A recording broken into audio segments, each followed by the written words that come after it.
5, 4, 3. She's back. OMG. I cannot believe. Let me tell y'all, my assistant told me, ChatGPT, it has been 15 months since I have seen you and since you have seen me. I am back to Fall into Victory podcast. I cannot even believe it, y'all. You already know I'm your girl, Teadra Michelle, and I am super duper,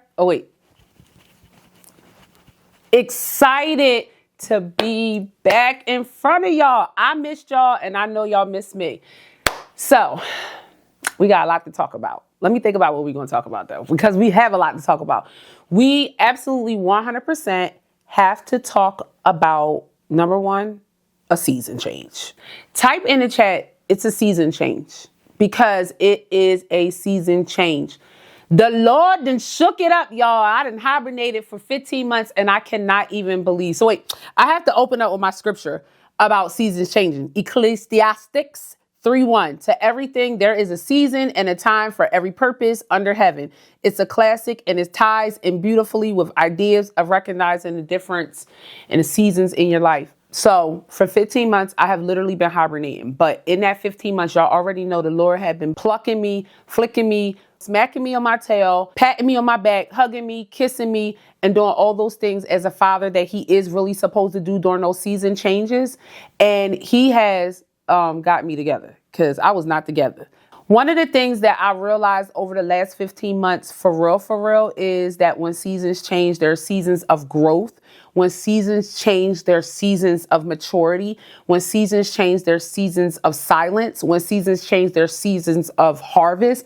When seasons change, there is some type of grieving process that has to take place. When seasons change, there's some type of birthing that has to take place.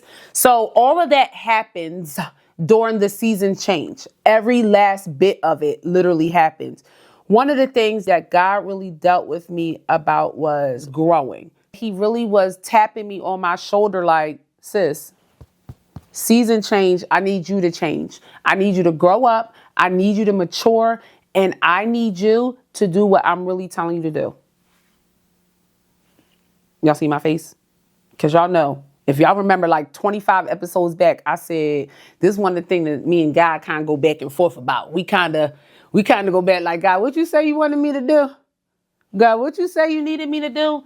And I know, I can't even lie. I know that y'all, I'm saying y'all, we all go through that. We literally all go through the seasons change and God, what'd you say you wanted me to do? Wait, what? Huh? Do what? Do what again? And then do what again? Say sorry to her and I ain't do nothing to her. Stand still and don't open up your mouth. He said, no, I need you to be still, honey. I need you to heal, honey. I need you to get nurtured. I need to nurture you back to health. I need you to sit still. I need you to now move. I need you to do this. And I need you to do that. So I think one of the things that we really honestly have trouble with is recognizing when the season changes. We don't recognize it because sometimes we don't want the season to change because we get so comfortable in our everyday routine and our habits. We don't want the season to change. God's like, no, honey, recognize and respond accordingly. And what does that even mean, God? That I have to recognize. I have to recognize that I'm shifting from, one level to another. I have to realize that I'm shifting from one job to another job, or I have to recognize what season I'm in. I have to recognize that the things that I did in this season, I no longer do in that season. And I have to recognize that the things and the people that I'm with in this season, I know I'm no longer in that season with those people. And I think one of the things we get weary in is changing our friend group or changing our coworkers or changing our atmosphere and moving from point A to point B. And God's like, hey, there's a Z right here. You didn't see the Z? Like the Z? Yeah, the promise, the Z, the harvest, the Z, the manifestation. Like, you didn't see that? Yeah, it's down here. Look. And he waves it in front of our face. And then we say, okay, God, we're going to move, but we only get the A, and then we go to B, and then we turn back around and go back to A. No, am I by myself? I need to know. Am I by myself? Because I know oh yes, look at Z. Babe, Z is right there. That's what I say to my husband. And then I go to B, I turn back around, and I'll go to A. Because I go back to what's familiar, and I go back to what's comfortable. But then I have people, this is why who you hang around is important, that will push me to B, kicking and screaming. Because that's the one I always like to say, God, you know I'm a kick and scream when I go from A to B. This is why the people that you have in your life really matters. Type that in the chat, for real. Type it in the chat. Write it down on your notes. The people in your life matters. The funny part is about 2 weeks ago, somebody complimented me on my friends. And they don't even know my friends, but they literally walked up to me and was like, you know what? Your friends is so dope. And I was like, my friends? And I was like, yeah, like you and your friends is dope. Like, and this person's older than me and said, I want to be like you when I grow up. And I'm like, girl, stop playing. She's like, no, I'm dead serious. Your friends are so dope. You talk about your friends. You publicize your friends. You let people know who your friends are. Like, that is so dope of you. Like, I need to change my surroundings. I need to change my friends. She said, I need to have friends for where I'm going and not for where I am right now. And I say you absolutely do, because you need a friend to push you from point A to point B, even if it's the tush push, or even if it's just a walking beside you and praying you through and encouraging you to get through whatever it is that you're going through. You have to think about your friends. Who you keep in your space really matters for where you are going. Do you hear me? I'm not joking about that. Especially when your seasons change. It does become hard because we want to go back to what we know, who we know. We don't know new friends and all those little sayings that we say, but we want to go back to who we know and what we know, even though they treat us wrong, even though they little suckers or leeches. But we want to go back to what we know and who we know, because we don't want to create new friendships for where we're going. But then we get stuck.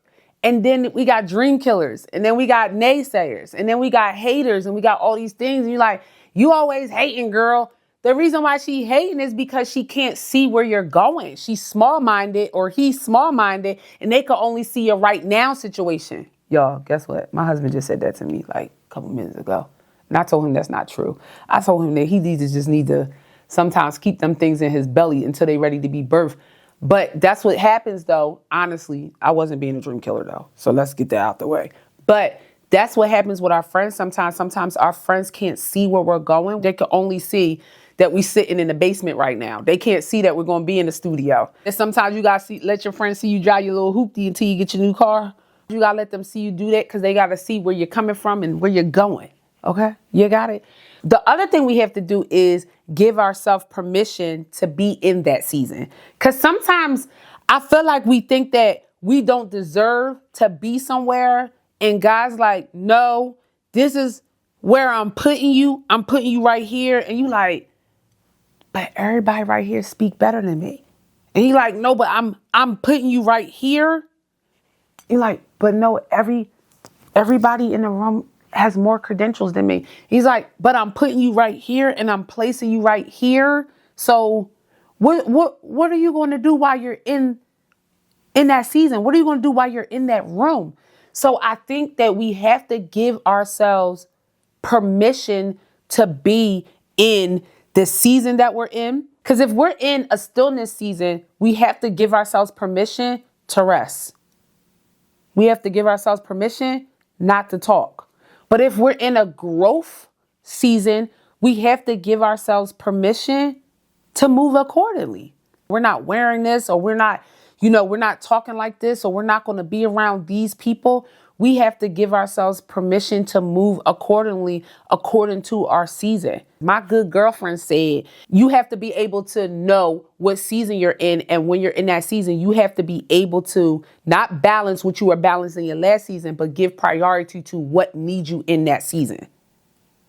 Okay. So if you're in a growth season, that means that you have to give yourself permission to be able to balance what is the top priority in a season of growth. And the top priority is practicing Whatever it is that the Lord is telling you to practice so you can have the stamina to endure in the next season. So if he's saying get up at 5:30, I fight the 5:30, y'all. But if he says get up at 5:30, then you have to get up at 5:30 every day to do what it is. If he says, okay, I want you not to smoke your hookah and I want you not to drink, you have to give yourself permission to grow and do that. But if you're in a harvest season and you have plenty, you have to prioritize what is the most important thing for you in that season. Where am I supposed to be putting my time and my attention and my harvest at in that season? Y'all feel me? I need y'all to feel me. I learned that I couldn't get weary.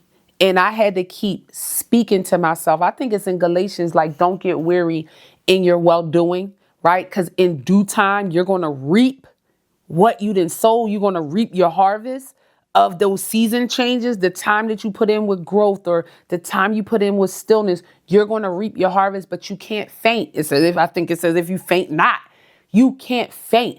And one of the things that the enemy will do is he will try to tire you out. He will try to fatigue you. He will try to literally make you chase your tail and make you feel shameful or guilty because you're in the season of stillness and you're not moving, or you're in the season of quietness and you're not moving. He will try to tire you out and wear you out in that season of whatever it is that the Lord is telling you to do. Don't get weary. Now, I have fell, but I have gotten back up. I must be clear on that part because we can fall, but we definitely have to get back up. So when he's made me weary and tried to tire me out, I have fell and I'm like, nope, girl, look, I was double dutching. Nope, girl, get back in the game. Wait, that's not how you double dutch. You go, and then you jump in. I had to double dutch myself back in, like, girl, get back up in the game. But also who had to push me? You know how you double dutch and you got to lift up the rope and let somebody in? My husband he wasn't turning the rope, y'all, but he had to lift up the rope and push me back in, like, girl, get back in there. My good girlfriends had to lift up the rope. Girl, get back in the rope and keep jumping. But I think in that time, what I really learned was to find my balance on 2 feet instead of getting pushed back in and falling straight down to the ground. I had to take ownership. And that's that part where I say you got to give yourself permission to adjust accordingly. I had to take ownership and accountability for some of those things that was on me because God said, do this, but I just didn't want to do it. I refused to do it. And then I did me. And he like, see, you're making yourself tired. You're wearing your own self out. Y'all hear that? You're wearing your own self out, making your own self tired when I have plenty of wisdom. I have plenty of understanding. I have plenty of grace. I have plenty, unlimited supply of all these things, but you're the one who is making yourself weary. Y'all know how we get, especially as women. Y'all know how we get. And then we get resentment and then we want to tell everybody off because we so frustrated because we done made ourselves tired. And God's like, no, just rest today. And I'm like, no, God, I got to wash the clothes. No, God, I got to wash the dishes. No, God, I got to take my kid to practice. No, God, I got to work. No, God, I got to take this test. He's like, no, just rest. And it was days that I chose not to rest and I drew myself weary. But then there was days when I told my husband, I just can't do it. And you know what he said? Oh, don't worry about it. I got it. And I'm like, oh, he said he gonna bring food on the way home.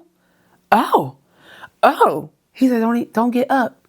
Don't even get up. If you can't get up, don't get up. Let me say this, and I promise y'all I'm be done. One of the things in the season that I'm in that he made me realize was every time something happens, you don't have to react. Stop. Don't say nothing. And I'm like, no, I gotta say something. I can't do this. I gotta say something because now it's affecting me. I have to say something. So let me tell y'all what I did. I was like, all right, I'm gonna have a meeting with everybody. I'm calling everybody, have a meeting. I got in the meeting and I wasn't saying what I was supposed to say because it was almost like he gripped my tongue like, don't even say nothing about that. Don't say nothing to your kids. Don't say nothing. Don't say nothing. I promise y'all, I texted my husband the other day and I was like, God gets the glory again. He wins again. Give yourself permission to adjust accordingly. I didn't want to give myself permission to adjust accordingly. I gave myself permission to adjust accordingly. And guess what happened? I came out on top. I felt like I had permission to say what I wanted, to do what I wanted. But what I did was that I was silent. And I texted him the other day and I said, I feel like I could cry right now because I did what God told me to do in the season change. Seasons are going to change regardless if we want them to or regardless if we don't want them to. They're going to change. But you have to adjust accordingly and give yourself permission. Don't get weary. Because that's the enemy's job. The enemy's job is to make you weary and to wear your tail out. He will do his best to do whatever he can do to make you frustrated, to make you cuss, to make you do all those things that ain't in you. It's not your character. It's not none of those things that's in you. But he will do that because that's his job. And the minute that he gets the glory, he's like, yup, got her, caught her, clock that. At the end of the day, through every season, you are supposed to learn, to grow, to mature, to grow up, to get it together and to get you together. Okay? All right, y'all. I am so glad I'm back every Monday, I think. Every Monday, I'm back. I promise y'all. I'm back. For how long? I don't know. But I am back every Monday. You could catch me on Monday. I don't know. I can't remember what time I used to come on. I think we're going to do 8 o'clock again. I think it was 7, 8. I don't know. But y'all look out for the notifications or whatever it is that I'm be posting because I'm definitely back and I'm going to be back on Mondays. Y'all already know. And I'm excited to talk, to chat, and to say whatever it is that we're going to be chatting about for the next, I don't know how many more Mondays. All right. So y'all, I got to give y'all my love because I missed y'all and I know y'all missed me. Because too many of y'all tapping me on my shoulder. I ain't going to put no names out there talking about, girl, when are you coming back? Girl, that's what it started to sound like. Mickey Mouse talk. But I'm so glad that I'm back. So it's your girl, Teadra Michelle, Fall Into Victory podcast. I am going to see y'all next Monday at 8 o'clock.